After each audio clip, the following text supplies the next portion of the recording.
Okay, good morning everyone. It is now 10 o'clock and so I resume the hearings. Excuse me. So I'm not going to do a long formal opening. I don't think there's any need for that given the attendance today, but I think if we can do the housekeeping first, please, Carol, and then we'll have some brief introductions around the table. Good morning. If there's no scheduled fire test alarm, there's no scheduled fire alarm test during the planning inquiry. So if the alarm sounds, will you please make your way to the nearest exit, which is the front, and gather on the corner of Claremont Terrace outside the GMB building, which is to your left as you go out the door. Do not stop to retrieve any belongings, but exit the building as quickly and safely as possible, following the green fire exit routes.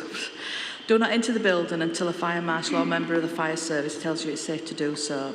Door security. Please use the main doors to access and exit the building. For security purposes, do not use the side doors unless you are a wheelchair user and someone is available to unlock and relock the door.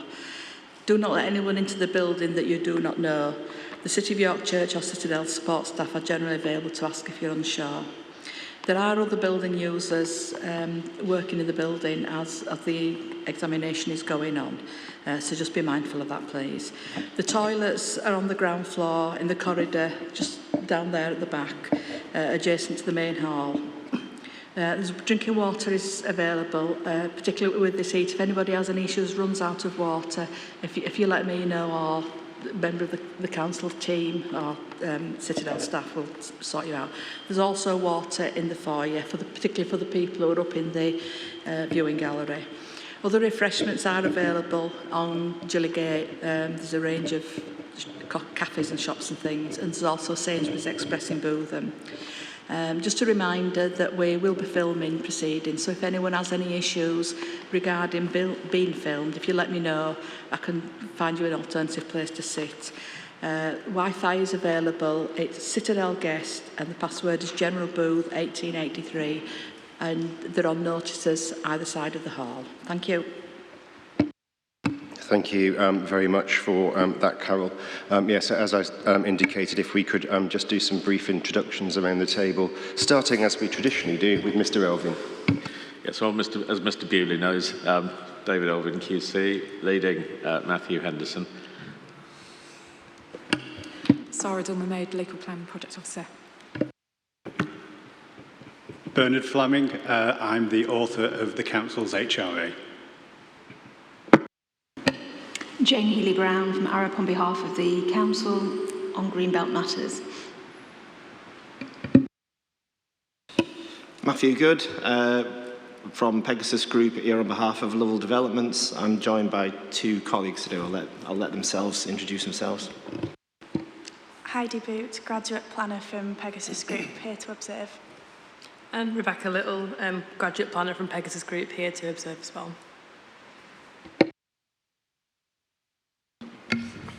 Morning, sir. Craig Alsbury of Avis & Young on behalf of DIO. Morning, sir. Tim Bewley, QC, also appearing on behalf of DIO. Thank you. Okay, thank you all very much, and welcome to Matter 5, Queen Elizabeth Barracks Day, or possibly half day. We'll see how we go. I think there's just one thing that I want to remind people of, which I'm sure you haven't forgotten or overlooked. But just to be clear, our starting point here is that we are examining the plan as it was submitted. So that is the plan which includes the two sites in question today.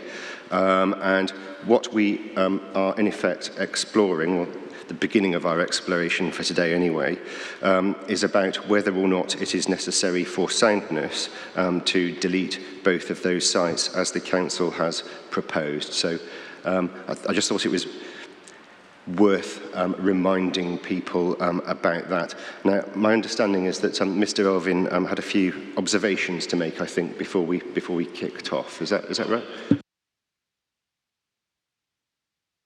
So just the usual introductory remarks. I mean, we had a late letter through from Avis & Young last night, which sets out the issues, and I'll deal with those in a moment as part of my introduction. So the key point here, which is rather obfuscated by the Avison Young letter, is whether the allocation meets the high threshold under the habitats regulations, which is that there should be certainty of no adverse effect on the integrity of the Strensel Common SAC. And that means that you must be able to conclude beyond reasonable scientific doubt, and certainty doesn't mean absolute certainty, but it does mean a very high degree of certainty, that there will be no adverse effect.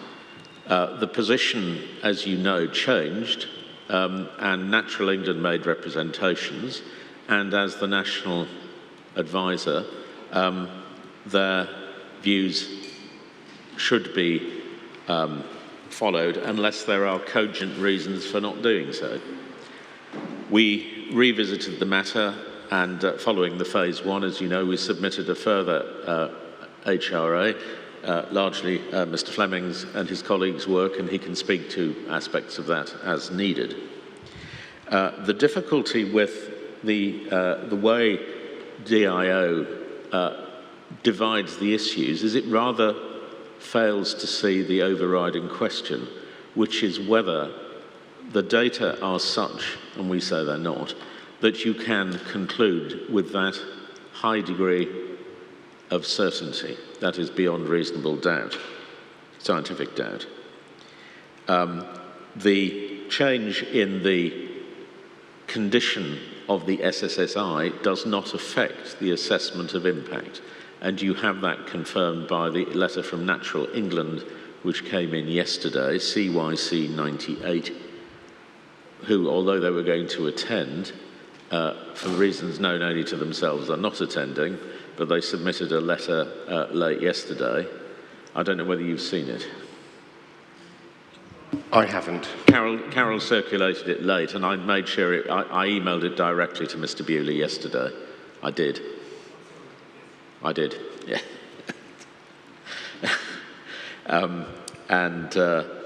They reiterate their view, which is in their hearing statement and in their earlier letters. For example, you've got their letter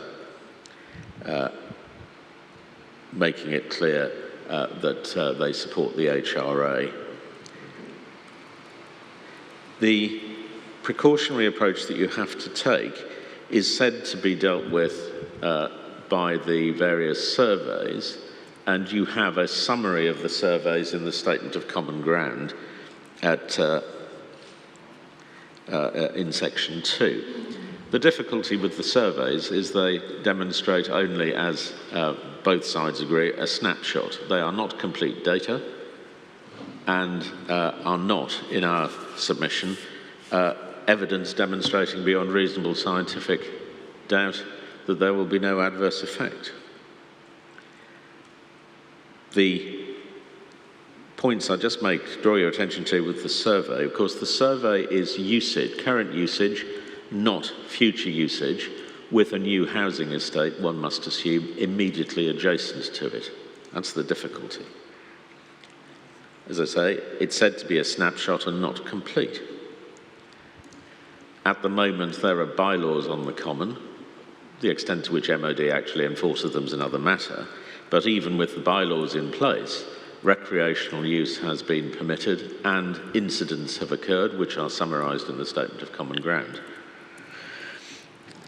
The allocation, as I've said, will bring housing very close to the protected SAC and makes the provision of alternatives, of course, very difficult, because the normal use of SANGs, suitable alternative natural green space, is to encourage people not to travel to an SAC or an SPA, but to go and walk their dogs or just go walking generally elsewhere.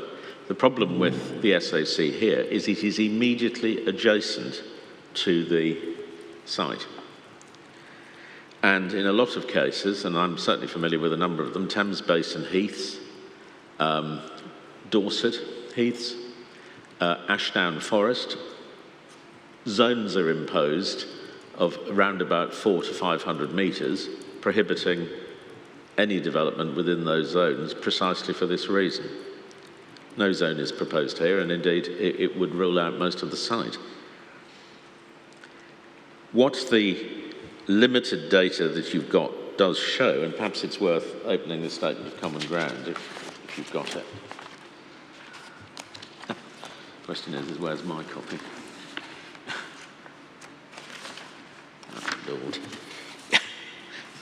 I'll open it on computer.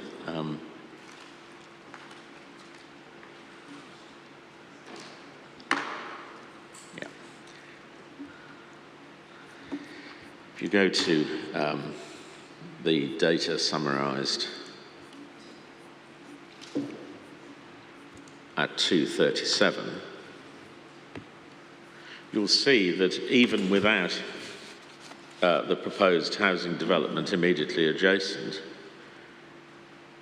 you've got significant number. It's sufficiently attractive to draw people over a wider distance in any event, which must have implications for its attractiveness if you're living immediately next door to it.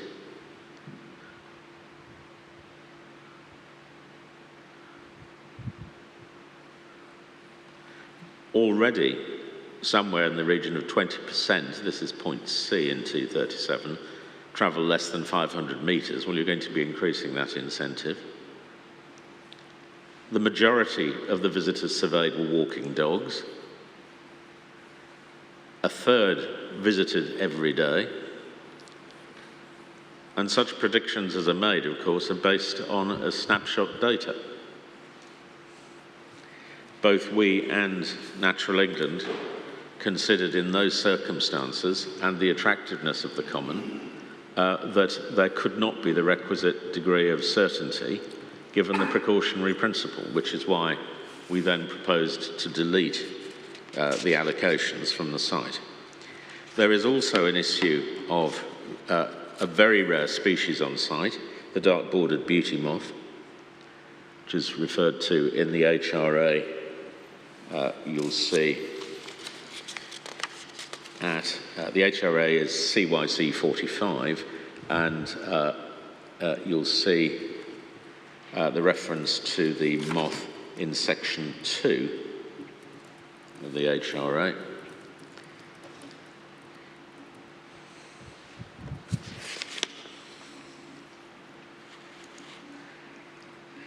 And although it is said, well, that's not a species for which the habitat was designated, that's DIO's response to it, you will see, if you look at the designation details for the SAC, which is in CYC 45 Appendix A, PDF page 146. Forgive me, Mr. Owen, I missed that reference. Yeah. CYC 45 Appendix A is a digest of all the site designations, the Natural England designations, and you'll find it at the relevant page at PDF 146. Strensel comes about halfway through the list. And you'll see the qualifying habitats are European dry heaths and Northern Atlantic wet heaths. But when you look at the site description, you'll see that the beauty moth is one of those which is specifically listed as it is associated with the creeping willow on wet heath. And it's one of those species which is intimately associated with this habitat. It is not enough, as the DIO statement does, simply to dismiss it as a non-qualifying feature.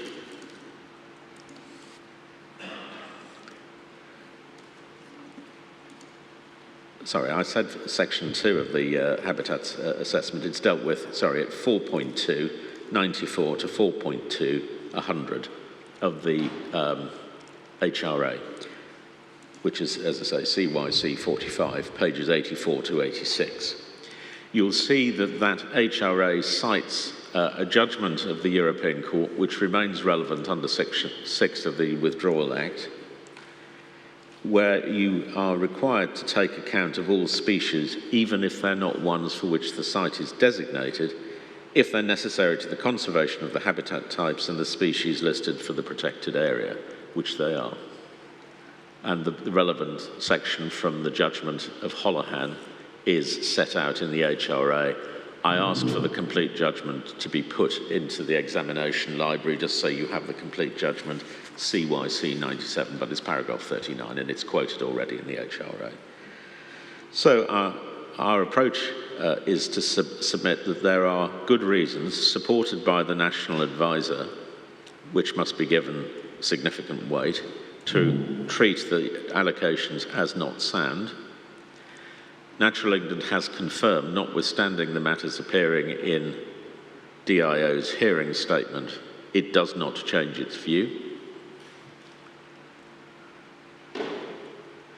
And further, the mitigation that is proposed, we will say, and Mr. Fleming can explain this further, is inadequate. He will explain why he doesn't think the SANGs and the other mitigation measures proposed are sufficient to overcome the high threshold test. And secondly, of course, you are dealing with a site which is immediately adjacent to a protected area. So the prospect of inducing people away from their doorstep to another site is one that you have to consider very carefully. Would it be useful to hear from Mr. Fleming at this point about why the mitigation, in his view, is inadequate? Or would you like to pick that up later? I think now is maybe as good a time as any. Mr. Fleming.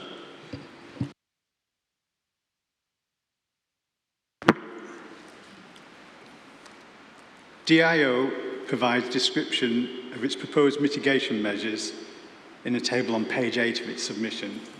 The points listed there are taken point by point below.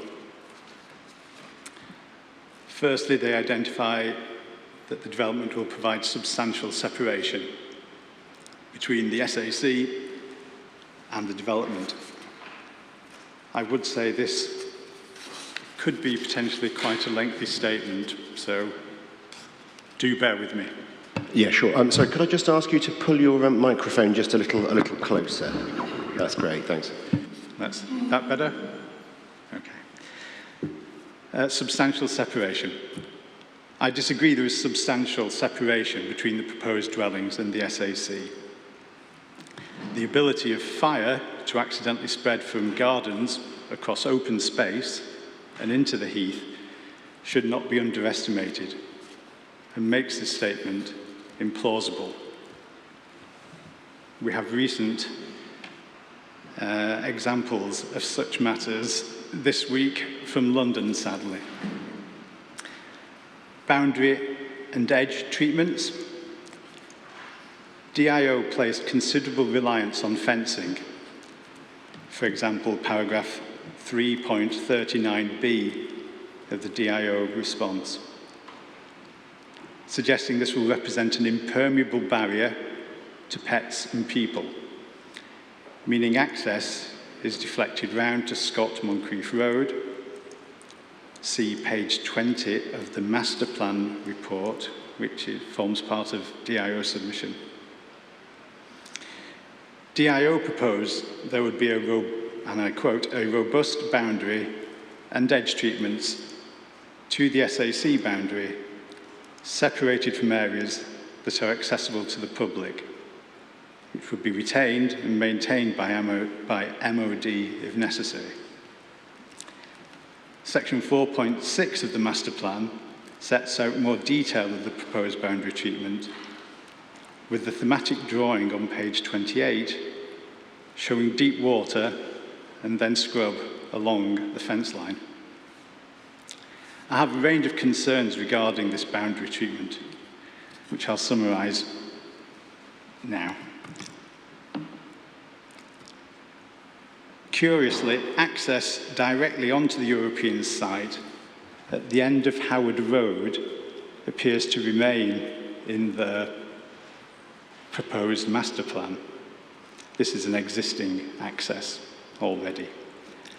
This means that there will be an easy entrance point onto the heath around 130 metres from H59 or 270 metres from ST35, from where the housing is proposed. You will note this is less than the 400-metre figure or threshold, which you will hear about many times today, I'm sure. In the areas away from the Howard Road entrance, we believe the fence is likely to be breached over time, particularly as people will realise, or new residents will realise, that they have access to their common on the other side. Furthermore, the wetland areas, or the areas of water that I referred to just now, are suds.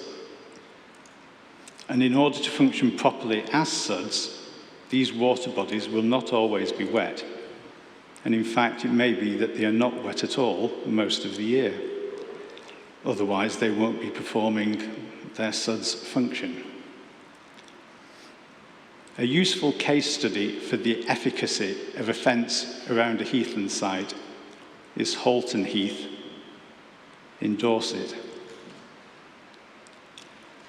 At Halton Heath, the same fence design is used as is shown in the DIO Master Plan report. At Halton Heath, this fence line is breached regularly, despite the site being contaminated with asbestos, and therefore, one would imagine, not particularly attractive for recreational use.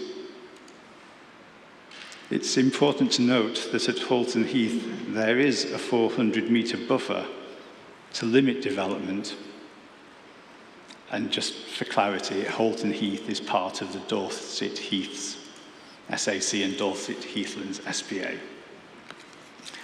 And it is considered that the 400-metre buffer is still necessary despite the presence of the fence and these access restrictions. Signs are in place to show that the site is contaminated.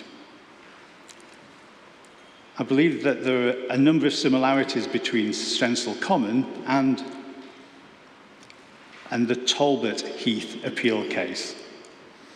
At Talbot Heath, the Secretary of State considered that any mitigation scheme would need to be heavily reliant on the efficacy of a fence to exclude people and cats, so that the impact of visitors from the new houses would be similar to that which would be expected from new housing beyond the 400-metre threshold. He agreed with the inspector when she raised doubts as to the feasibility of implementing the fence, or implementing and maintaining the fence for the whole of the proposed length. At Strensall Common, the fence does not run the entire length necessary, as currently proposed, and the access at Howard Road remains, making the boundary fencing proposed rather irrelevant. DIO suggests that as a point of access from the housing to Howard's Road is just over a 400-metre travel distance. This is travel distance. This is somehow acceptable. There are two issues with this. Firstly, there are a range of different options by which residents could access the Howard's Road entry point. We estimate the closest walking distance from the areas proposed for housing to the entry point at Howard's Road to be around 130 metres and around 320 metres for ST35. I'm sorry, I had the wrong number in my notes here. Well below the 400-metre threshold, as I mentioned before. More important... Sorry, Mr. Finn, forgive me, can I just double check the distances that you're giving there when you say in relation to the proposed housing? You're relying, are you, on the master plan Yes. for those distances? Yes. Thank you. our interpretations of the distances from the information in the master plan. Carrying on, more importantly, the 400-metre buffer is applied at all other European sites as the linear distance rather than the travel distance. And that is illustrated in the Pembroke Road and Golf Links Road appeal, which we provided information on. However, the need for buffers can remain even where substantial fences are in place or proposed, as seen at Halton Heath. Moving on to the role of SANG, suitable alternative natural green space, which is proposed by DIO. I have fundamental concerns on the effectiveness of SANG as mitigation for development in such close proximity to the SAC. Furthermore, the SANG proposed by DIO would be inadequate in terms of scale and design, even if it were being proposed for development that was set further back from the European side, that is, beyond the 400-metre threshold. The master plan gives a figure of 12.45 hectares of public open space, of which 2.6 hectares are playing pitches and 9.85 hectares are informal open space, including play areas. The area of alternative green space being proposed by DIO previously included land immediately to the south of the main Queen Elizabeth Barracks side. But I don't believe this is being offered any longer due to the role it plays in the grazing of the common by the tenant farmer.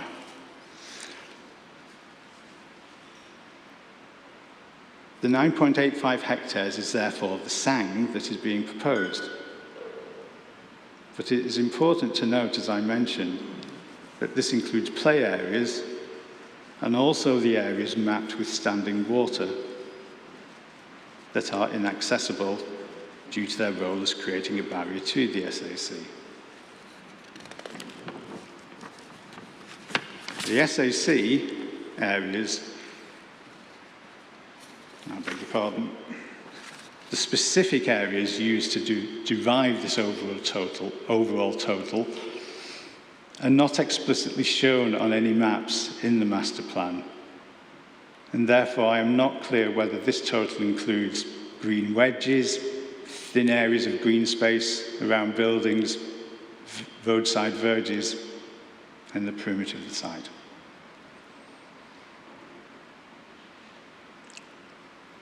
In the Thames Basin Heath, SANGs are provided as mitigation for development. The Thames Basin Heath is where SANGs were really first implemented. Are provided as mitigation for development that is set back from the European side beyond 400 metres and not considered effective for development within 400 metres. For development beyond 400 metres, the level of SANG delivery expected is at least 8 hectares per 1,000 new residents. And this has gone on to form a standard that has been widely adopted elsewhere. The 9.85 hectares, which appears to include play areas, suds, and so on, does not even meet that basic standard. Using an occupancy of 2.4 people per dwelling, 545 homes would equate to 1,308 residents and 10.5 hectares of green space. The overall area of SANG proposed is small and tiny in comparison to the offer and the draw of Strensall Common. Useful guidelines on sang design have been established in Dorset by Dorset County Council, the Thames Basin Heaths, and the Thames Basin Heaths. These guidelines relate to the criteria necessary to deflect access away from the heath and are based on many years of data collection and evidence. Reviewing the sang proposed at QEB and described in the master plan, I have the following concerns relating to the current design. Route options are limited due to the small size and have to include playing fields and play areas and routes even between buildings in order to achieve a reasonable walk. The sang space is narrow due to the constraints of the shape, meaning that paths are in close proximity to one another. And the buildings are in direct close proximity. These challenge the sang guidelines, which talk about achieving long circular walks, providing some solitude, not being able to come into contact with other people, and being away from built development, in general terms. The small area means route options are severely curtailed, and that there are limited options to achieve a reasonable length of walk. If we remember, the Footprint Ecology Visitor Survey recorded a median route length within Strensall Common, where visitors typically walked, of 2.5 kilometres and 3.5 kilometres when taking into account the routes walked by visitors outside the SAC. DIO suggests there are a total of 3.3 kilometres of internal routes within their proposed sang, and they also give figures for 2.5 kilometres of leisure routes and also 1.36 kilometres of 2.5 kilometres of leisure routes. These figures are given in the bullets on page 21 of the Mitigation Strategy Master Plan, without any clarity on how the figures are derived.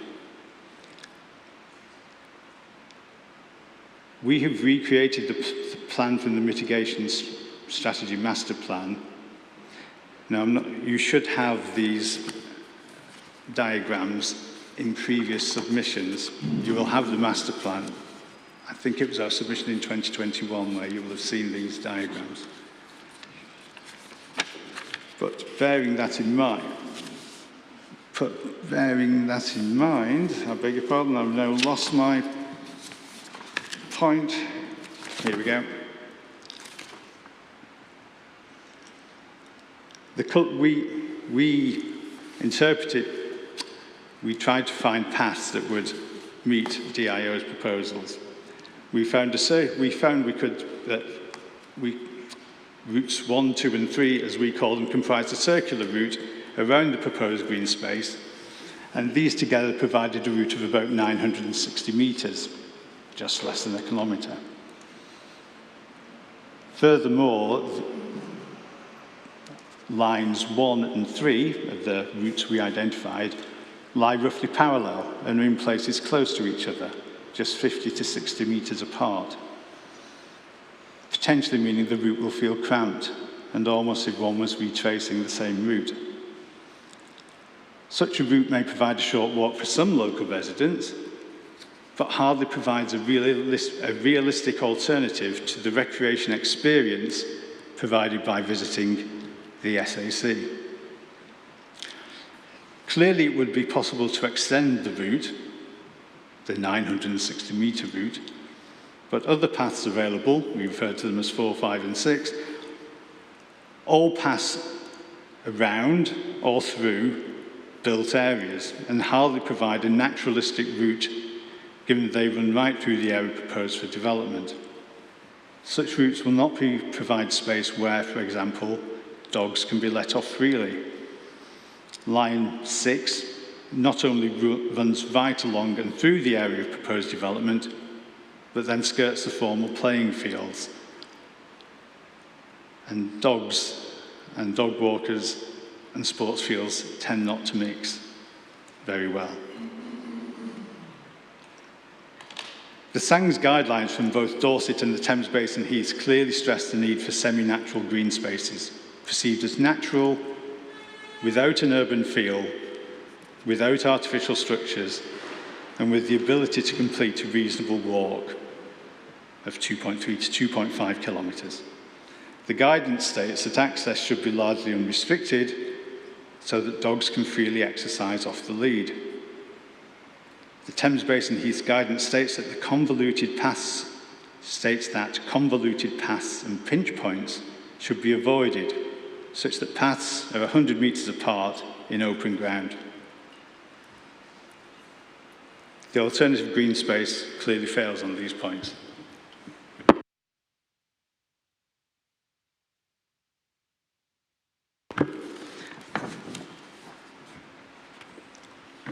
I said that this was potentially lengthy, and I have just had some information that it might be better to summarise. To cut to the chase.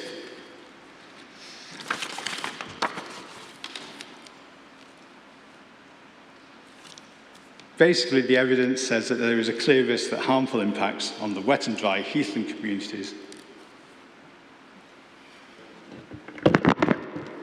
Thank you. Could arise from new development. We believe overall that the mitigation is inadequate.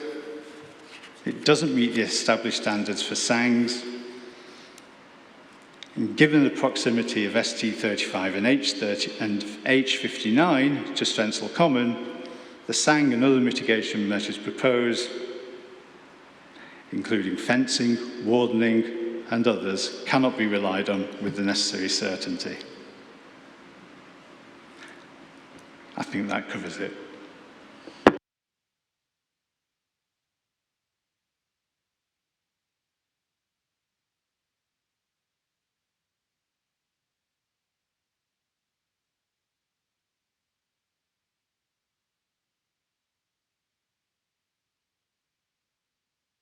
Okay, is there anything else from the council's side that you wanted to pick up on, Mr. Irving, before There are boundary issues, but I think they're better dealt with separately. I think if, well, I can say this, that if you were satisfied the site should remain within the plan, then we would agree to a boundary adjustment on the eastern side of ST35. There's a cadets series of buildings there, which obviously makes sense to include within the site if it's to remain in the plan. Other boundary issues we can look at, if necessary, in due course, if the site is removed, that is.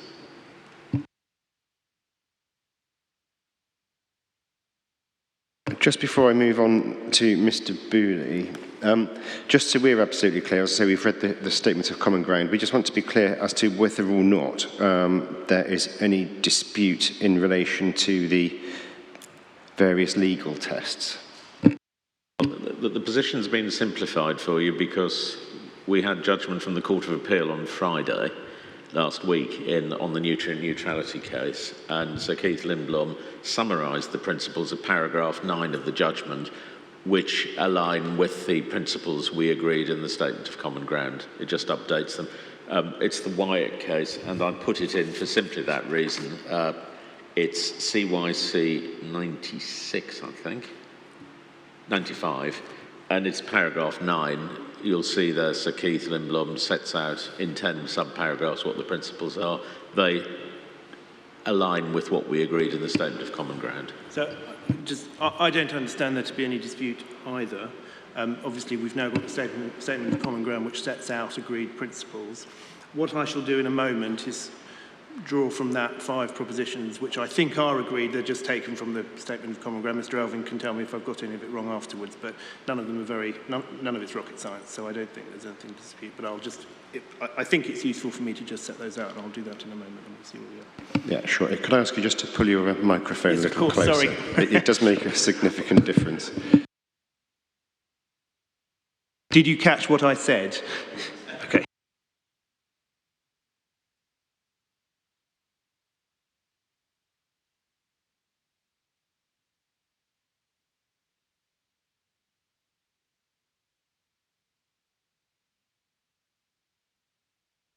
Well, on that happy news that there's no disagreement on the legal principles, perhaps Mr. Bewley.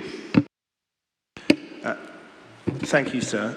In terms then of the questions for matter 5, I take it that what I'm dealing with at the moment, do tell me if I've got the microphone about right, are questions 5.1 and 5.2.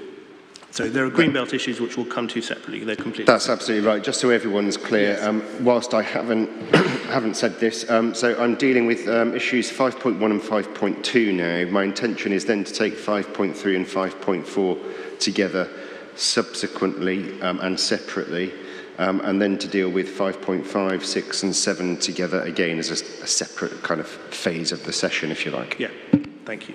So those two questions then are, first of all, 5.1, are the proposed deletions of policy of SS19, ST35 and H59 necessary for soundness?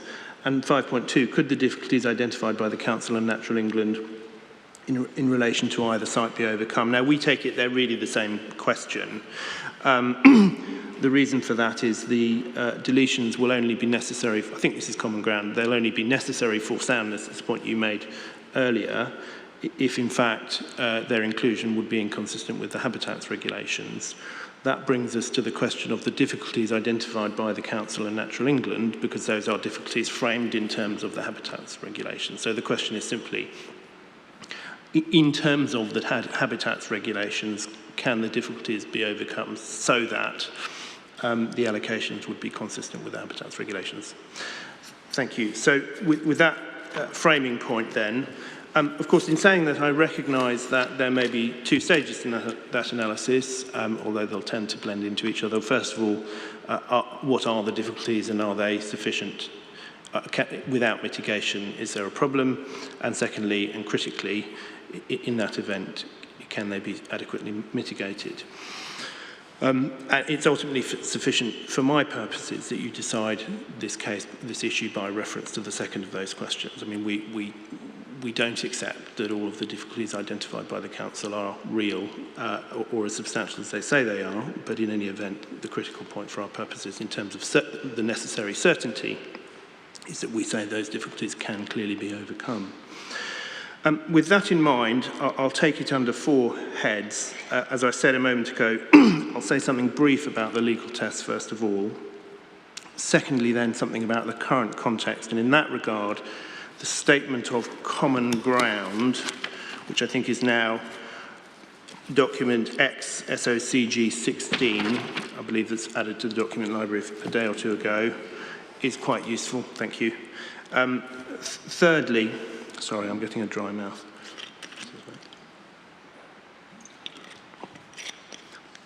Thirdly, then, to say something about the potential impact of this development if unmitigated, and then lastly to deal with mitigation. Dealing then, first of all, with the legal tests, as I've already said, I don't think there is any divergence between us, and the 5 propositions I'm going to propose in a moment are all propositions which I think can be taken from the Statement of Common Ground. First of all, then, the protection of the integrity of the site for the purposes of the regulations means preservation at favourable conservation status. That's what one is looking to achieve. Secondly, I accept what's often called the precautionary principle, that the decision maker needs to be satisfied of the absence of harm to there are various phrases in the case law, a high degree of certainty or no reasonable scientific doubt. That accords with both, yeah. But I think there are different ways of saying the same thing, but anyway, yeah. I'm not giving you case references, that's in our hearing statement, so I'm not going to go into that. Thirdly, though, that, and again, Mr. Elfin has already accepted this, that does not mean absolute certainty.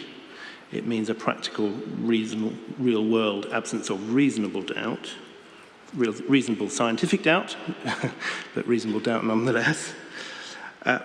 Fourthly, that at the plan-making stage, the detail of the assessment that is required will necessarily be less than at the decision-making or planning permission stage.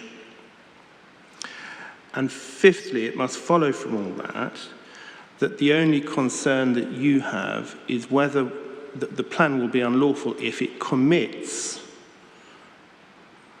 a development which is necessarily inconsistent with the habitats regulation. So one can obviously anticipate that there may be developments of 500 homes, let's say, on this site, which if badly designed and so forth, might cause a problem under the habitats regulations. What you need to be satisfied of is that you can do it in a way that accords with the regulations. I think. Would Mr. Bewley mind repeating number 4, which I didn't Number quite 4 get? Sorry, yeah. was that the level of assessment required at the plan making stage, so the level of detailed examination at the plan making stage, is necessarily less than that required at the planning permission stage. Yeah, and for my benefit, would you repeat number 5? Yes. So the question you are concerned with is whether the plan commits, or commits the council to grant permission for, but commits to a development which is necessarily or intrinsically incompatible with compliance with the habitats regulations. So the fact that one can anticipate some form of development of 500 homes on this site, if it be so, that would cause harm, or would be likely, doesn't make it incompatible with the regulations. It's only if you are committing the council to grant permission for a development which, whatever you do about it, whatever mitigation you put in place, you can't rule out adverse effects to the necessary level of certainty. Is that because you say the incompatibility comes about at the planning application stage, yes, rather than the plan making stage? Well, it's anticipating no, there would be a separate incompatibility, I think I accept that. But you're looking forward, the ultimate thing you want to avoid is committing the council to the principle of development, to a principle of development, which would mean they'd have to, in compliance with the allocation, have to grant planning permission for something that would be incompatible at the permission stage. Sorry, forgive me, but does that mean that at plan making stage, the justification for taking the site out would have to be that you can't see any way in which the site might be developed? Yeah, any way within reason. I mean, it's not any possible way, but yes, that's the point exactly, that encapsulates. That's helpful, thank you.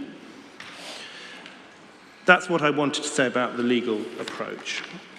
Coming then to the current context, I hope that we can take a lot of this from the Statement of Common Ground, and I'll give you references. You may have it to hand, I don't know. First of all, and Mr. Elvin's already said something about this, the SAC and its qualifying features, that's dealt with in the statement. So, do forgive me, Mr. Beale. I just want to come back to, yes, of course, to that point. Please do. Yes. Yeah, I think what you were saying there is that's a situation where we can't see any way that the plan would not be inconsistent with the habitats regulations. I think I used a double negative there and possibly confused myself, but I think one does you know get what into I mean. double negatives, I'm afraid. So is this question of any way? And I mention that because obviously we are not examining the master plan. No. The master plan, though, presumably is one way. Yes. But is that to say then that we shouldn't only confine our considerations to that master plan? It's a question of any way. And that's right, but the master plan is useful, and I'm going to come to the master plan, precisely because we say, and it may end up being tweaked further, there may be a few other minor things that could be done, but we should say at the level of principle, that shows you clearly that it can be done. And so if you think about the master plan, I'm going to come to it, if you shift all the housing to the other side to be nearest to the common, you might have a different situation. You might have a development that would cause harm. But provided you can see that you can do it in a way that avoids the harm, that's sufficient. And that's why the master plan is a very useful document, actually. That's the point of it. It shows how you can do it. Does that answer the question? It does, yes, thanks. So I was coming to the current context then. And as I say, the Statement of Common Ground. So the Statement of Common Ground covers the SAC and its qualifying features at paragraphs 2.18 to 2.23. I won't read it all out.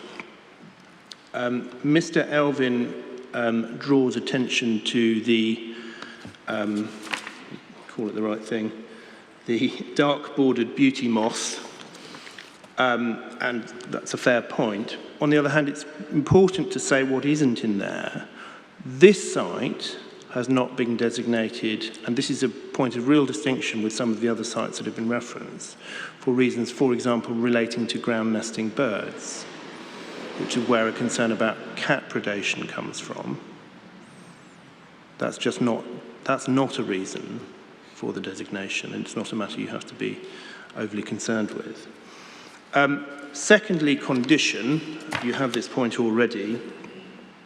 When this whole process started, the most recent condition assessment by Natural England was 2011, and it's 2.24 of the Statement of Common Ground, parts in favourable, parts in unfavourable recovering condition. We now have the 2021 assessment, which has found that all units are in favourable condition. Now, I take Mr. Elvin's point. Natural England have said that they don't change their position. They haven't explained that at all. They've just said it as an assertion. But it's pretty striking, I suggest, and when we came to the next point about what pressures the site is already exposed to, it's pretty striking that notwithstanding that, because there's no difference of quality as opposed to degree, it's pretty striking that the site has actually improved its condition in the last 10 years and not the other way around. Thirdly, in terms of current context, and this is paragraphs 2.26 and 2.27 of the Statement of Common Ground, the Natural England Site Improvement Plan from 2014. And what is striking about that, in particular, and I noticed it's an issue that Mr. Fleming didn't touch on at all, is that in that plan produced by Natural England, and again this is Common Ground, in terms of the issue of, it's in the table at 2.27, in terms of, the plan summary identified three priority and issues, pressures and threats and so forth. The first was public access disturbance, and in terms of measures to address that issue, this is on the current situation, measure, fourth column of the table, wardening is considered the best way to tackle irresponsible recreational use. Now, bearing in mind, of course, wardening hasn't been put in place, the site has nevertheless improved. But of course, wardening is one of the mitigation offers, which is now being proposed by DIO for whatever additional pressure may arise. And then lastly, Mr. Elvin touched on this, the effect of the development, I'm so sorry, I've got ahead of myself, my note. No, I have got ahead of myself, forgive me. In terms of current pressures, we've got the visitor surveys. They tell us a number of things. First of all, and this is in the appendix to the Statement of Common Ground, it's Appendix 2, list of incidences. Now, there is an agreed list of incidents, sorry. I don't know where that came from. An agreed list of incidents. If you just glance down it, you'll see it's pretty striking that they are limited.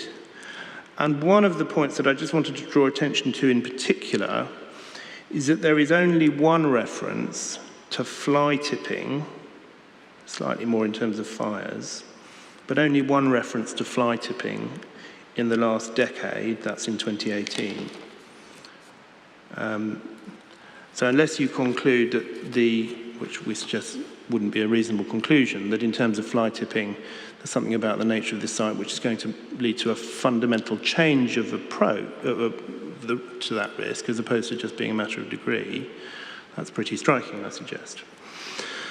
Lastly, then, in terms of actual visitor numbers, there are the 2 visitor surveys. The conclusions from them are summarised at paragraph 2.37 of the SOCG.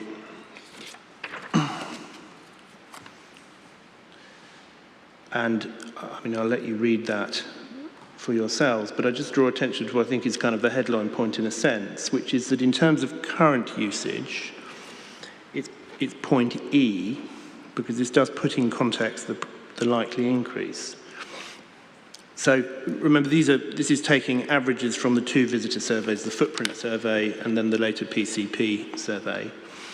So it is estimated that either, slightly curiously put, either 22 or 34 people, I think that might mean,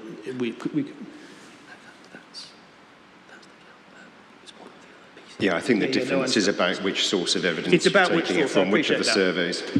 I appreciate it. Is that's right. So that's why it's put in that way. But in terms of what you draw from that, we've got a range, I suppose, in practice, which is 22 to 34 people. Unless you decide you have to prefer one survey or the other, that's the kind of context that we're looking at. Of whom, and on this they're remarkably consistent, 73 and 71%, depending on which you look at, of visitors stay for about an hour. So the majority of people are staying for about an hour, and you're getting somewhere between 22 and 34 people per hour. Now that's the context in which one then, and this is kind of bringing me really to the next topic, and then there's more detail I should have said about where they're coming from, how far away, and so forth. But in a sense, that's all feeding into a projection of what happens next. Now, Mr. Elvin said 2 things about this. First of all, he said there are only snapshots. I mean, that's right, but they're snapshots at different points in time, and they're remarkably consistent. There are differences, but they're certainly giving you, I would suggest, a pretty clear idea of the kind of ballpark that we're in terms of numbers of visitors. They also both give projections, they make projections of future visitor use, the increase that would be derived from the site allocations. And that's summarised in 2.37H and then 2.38. So 2.37, yes. And it's the only evidence we have. I mean, there's no other evidence of any increases. But the projection is, depending on which survey you use, and I'm not asking you, I don't think anyone's inviting you to prefer one or the other, you've got the kind of joint context, is that we're looking at an overall increase of around 23.2% from all the site allocations in the plan, of which, if you take a sort of average approach, ST35 and 59, H59 taken together will account for about 14.6%, so something under 2/3, I think, by my maths. And you've got an I think it's an 8.6% increase from the other allocations. What that translates to in practice is given to you at 2.38. We are looking at an increase in visitor numbers of between 3 and 5 additional people per hour. That's individual visitors per hour. In a context where the site is already, the SAC as a whole is already receiving visitors of the order of 22 to 34. Now, maybe going to say too far to say that's trivial, but it is a relatively minor increase in terms of a site of this size. And it's striking, and this is why I say it's important, that context of the SAC condition having improved in the last decade. It's striking that that's in the context of, over the last decade, when it's got that existing pressure of the conservation status actually having improved. So that's also... Forgive me, Mr. B, I just wanted to check something. Yes, please. In 2.37H of the Statements of Common Ground. This was something that slightly puzzled me, actually, when I read it the other day. And so it's that part that you were just taking us to, I think, which says, This forecast suggests that visits to the common would increase by 14.6% if only ST35 and H59 were to be built out within 5.5 kilometres of the common. Yeah. So that's 14.6% with ST35 and H59 only. Yeah. So if the other allocations don't happen, as it were, yeah. And that visits to the common would increase by 8.6% if all proposed allocations, that's all of them within 5.5 kilometres, apart from oh right, okay. Yes, fine, I think the key words, I can understand the doubt. Yeah, okay. This is the way it's written, but I think the key words are saved ST35 and 59. I read it a few times the other night. Yeah. It's only just now sunk in, so apologies for my slowness. Possibly not a sentence to read late at night, but yeah, so I think this is right. Mr. Elvin, tell me if I got it wrong. 23.2% increase in visitor numbers if all of the allocations are built out, of which 14.6% would arise, that's 14.6% increase, not 14% of the 23%, would arise from ST35 and 59 and the 8.6 from the other allocations taken together. Yes, so as I take it, then your point there is to highlight the difference between 8.6% and 14.6%. Yes, yes. But what that 14.6% translates to in kind of terms of boots on the ground, shoes or boots, I suppose, is 2.38. It's 3 to 5 additional visitors per hour against the background, of 22 to 34, 22 or 34 strictly. And although I think it's implicit in that, I'm not going to try and give you a precise figure because it's not in the Statement of Common Ground and it's not agreed, that the other site allocations are going to translate to something of the order of 2 to 3 people per hour in addition. I mean, that's very rough and ready. I'm not saying that's set in stone, but it gives you a bit of context.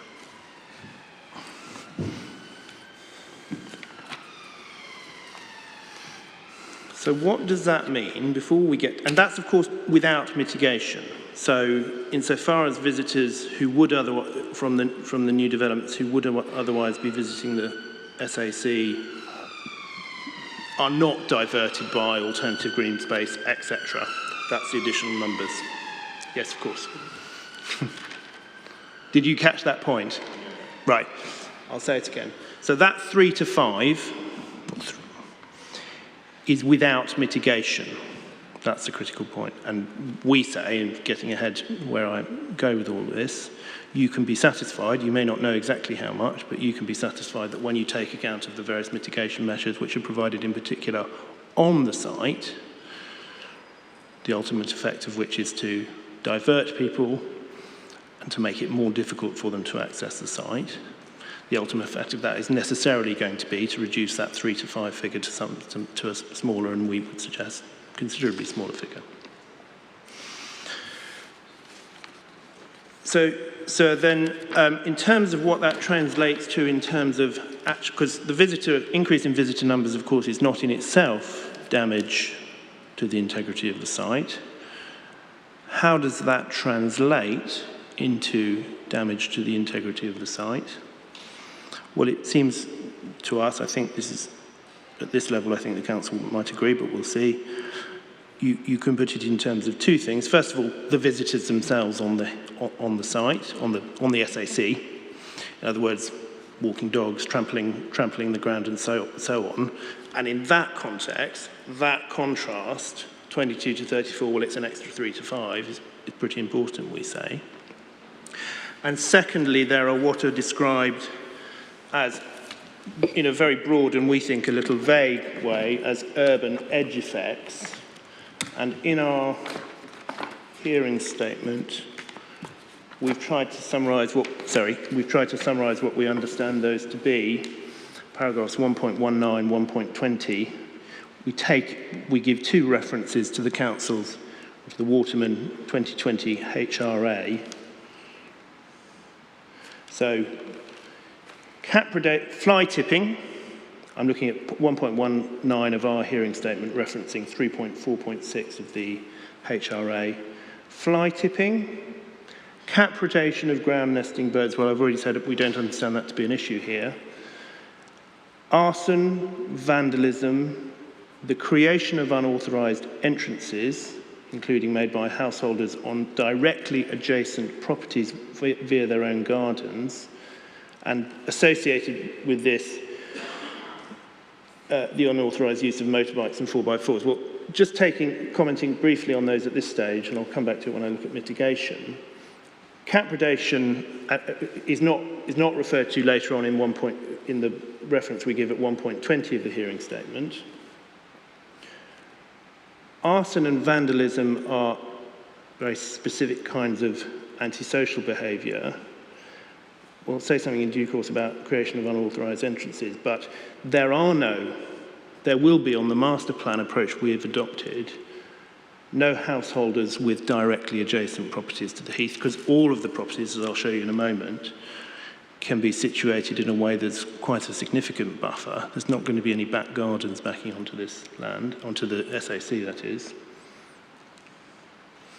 And it's difficult to see why unauthorised use of motorbikes and 4x4s has got anything to do with this kind of case where, by definition, people are having long walking access routes and not placing their cars nearby. So we simply say that actually there is no evidence, cat predation may be a specific case, but that aside, there is no evidence before you that any of those kinds of impacts will be associated specifically with what I'll call proximity as the crow flies to the protected site. The council have referenced some material relating to other sites, for example in Dorset, but they haven't provided, the detail of those studies is not before the inquiry. And of course, those sites are all very different. In particular, they were all sites where the presence of ground nesting birds was a big factor. And you can see why proximity as the crow flies becomes a factor. Now, if the council want to make good the proposition, which they make therefore in paragraph 5.1.14 of their hearing statement, that there's a general body of evidence supporting the 400-metre buffer, in my submission, they have to do better than they have done, because there is actually no evidence before the inquiry to support that.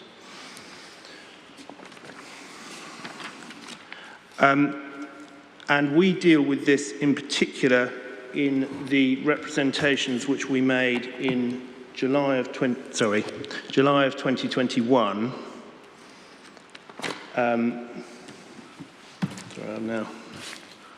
I pulled it out and here we go.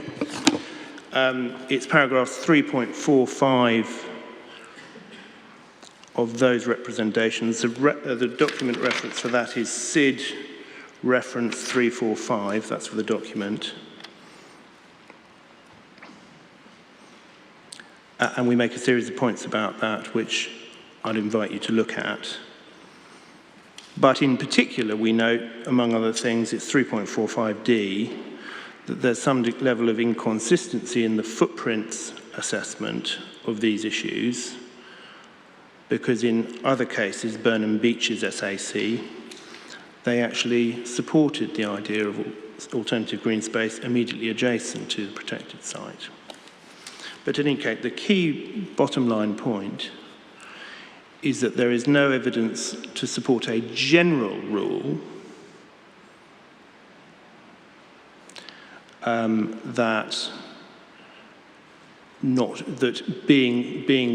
your development within 400 metres will necessarily cause harm. What you have to do is undertake a case-by-case assessment, looking at the characteristics of the site on the one hand, and the issues arise and how the mitigation will work on the other. That then brings me to the mitigation measures. Now, a critical document for these purposes is to look at the master plan, and I'll come to that in just a moment. Before we go to that, just to set the scene a little bit, you have two documents which provide evidence in general on this. There's the Waterman HRA of 2020, which I'm going to come back to in due course. You also have the Capita Shadow HRA, which is appended to it's Appendix 2 to those July representations, so it's the same reference, document reference, SID reference 345, Appendix 2 to that document. The inquiry reference, please, Mr. Bewley. SID reference. SID. And that's what I've... Is that right? If I've got that wrong, someone will tell me in a moment. That's my understanding. Yeah, sure. Yeah, sure. 345. I'm not going to go to that in detail, but that concludes that the mitigation measures will be adequate. Now, in considering the mitigation measures, it's critical, and we won't need to turn it up, but it's Statement of Common Ground 2.39, that DI is proposing a range of measures, and they can be divided into two categories, as is done in that paragraph of the Statement of Common Ground. First of all, within common measures, i.e. measures on the common itself, so bylaws, wardening and the like. And secondly, measures on the site, or in the case of alternative green space, immediately adjacent to the site, which are... now, they work in a different way, and I'm going to come back to this in my closing remarks, because the effect of the on-site measures, that's to say the on-development site measures, ought to be, we say will be, to deal directly with some of those issues identified by the council as they arrive from the site. So they divert visitors, so they reduce overall increase in visitors' numbers to the common. They avoid any problem of back gardens and so forth backing onto the site, that sort of thing. But they are aimed at the development specifically. On the other hand, the measures on the common itself will have benefits over and above that, because they can address not only issues arising from this development, but also issues insofar as they exist from the existing visitors, because they ought to address behaviour by visitors there, and of course by that increase in numbers which we get from other sites, from the other sites allocated in the plan, which is not insignificant, or at least it's somewhat comparable to the increase you see from this site itself. It's smaller, but it's by no means insignificant in comparison. So with that in mind, can I ask you then just to turn up the master plan? I think it's useful to turn, and we've already looked at this page once. It's page 21, section 4.2 of the Mitigation Strategy Master Plan Report, which is Appendix G to those same representations, same document, the DIO's July representations.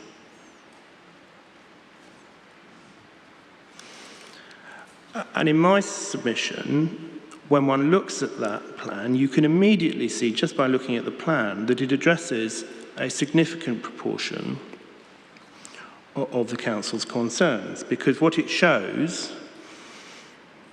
is, first of all, that the majority of the site of that housing, indeed all of the housing, none of the housing will be located adjacent to the SAC. In all cases, there will be a buffer zone, a significant buffer zone, even in terms of distances as the crow flies, between the housing on the one hand and the SAC on the other. And in fact, it's a point of detail, but if I just ask you also to look at page 22, you'll see that that shows a potential school site, which is the closest set of buildings to the common on the master plan. So in fact, none of the housing will be close. Now that immediately deals with issues about back gardens backing onto the common. One can see the possible concern about that. It's not a problem here. And the council hasn't suggested, by the way, that there's any problem with this master plan, that you can't do it in this way. So we can take it that this is achievable with that level of housing.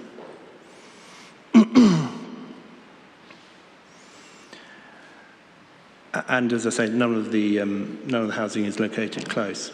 Now, secondly, in terms of walking distances, which, leaving aside cat predation, which may be its own category, has got to be the critical issue. The minimum distances for anywhere on ST35, and this is shown on page 27, it's in the kind of white text on the right-hand side of the page, the minimum walking distance from anywhere on ST35 to get to the common is 430 metres. And that's from the most northerly block of housing on the site. And it's obvious, you can see immediately that for significant, for indeed the majority of the housing, it's going to be more than that. It's going to be quite a lot more in some cases. So you can immediately see walking distance to the common are well in excess of any 400-metre buffer. If you're talking about visitor numbers, and indeed, so far as we can see, if you're talking about arson, vandalism, if there's any reason at all to think that would arise from the site,